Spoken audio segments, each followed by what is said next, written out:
నాగ చైతన్య నటిస్తున్న వృషాకర cinema glimpse ఈరోజే release చేశారు. ఆ గ్లిమ్స్ చూస్తుంటే చాలా భయంకరంగా ఉంది. ఇది ఒక థ్రిల్లర్ సినిమా అని మాత్రం అర్థమవుతుంది క్లియర్గా.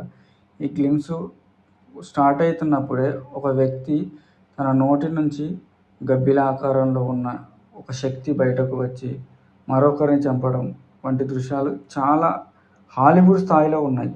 ఈ విజువల్ ఎఫెక్ట్స్ కూడా చాలా అంటే చాలా బాగున్నాయి. నాగ చైతన్య ఇందులో చాలా రఫ్ అండ్గా కనిపిస్తున్నాడు. ఆ లుక్ కూడా చాలా బాగుంది.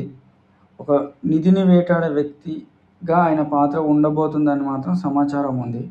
తాంత్రిక విద్యలు భయపెట్టాలి. ఓ విలన్ నటన కూడా చాలా బాగుంది ఈ సినిమాలో.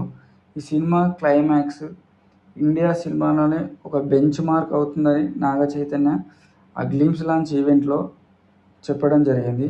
ఇది ఒక పాన్ ఇండియా లెవెల్లో విడుదల చేయాలని చూస్తున్నారు దర్శకుడు. ఇట్లా తెలుగు, తమిళ్, హిందీ భాషల్లో రిలీజ్ చేస్తున్నారు. కానీ ఆ గ్లిమ్స్ చూస్తుంటే చాలా భయపట్టే విధంగా అయితే ఉన్నాయి. ఈ గ్లిమ్స్ రిలీజ్ చేసిన ఒక 5 మినిట్స్లోనే 1 మిలియన్ వ్యూస్ అయితే వెళ్ళడం జరిగింది. తాంత్రిక శక్తులతో కూడిన ఈ సినిమా థియేటర్లో ఎలా ఉంటుంది అనేది మాత్రం వేచి చూడాల్సిందే. మీరు ఫస్ట్ టైం నా ఛానల్ చూస్తున్నట్టయితే తప్పకుండా సబ్స్క్రైబ్ చేయండి. Please support.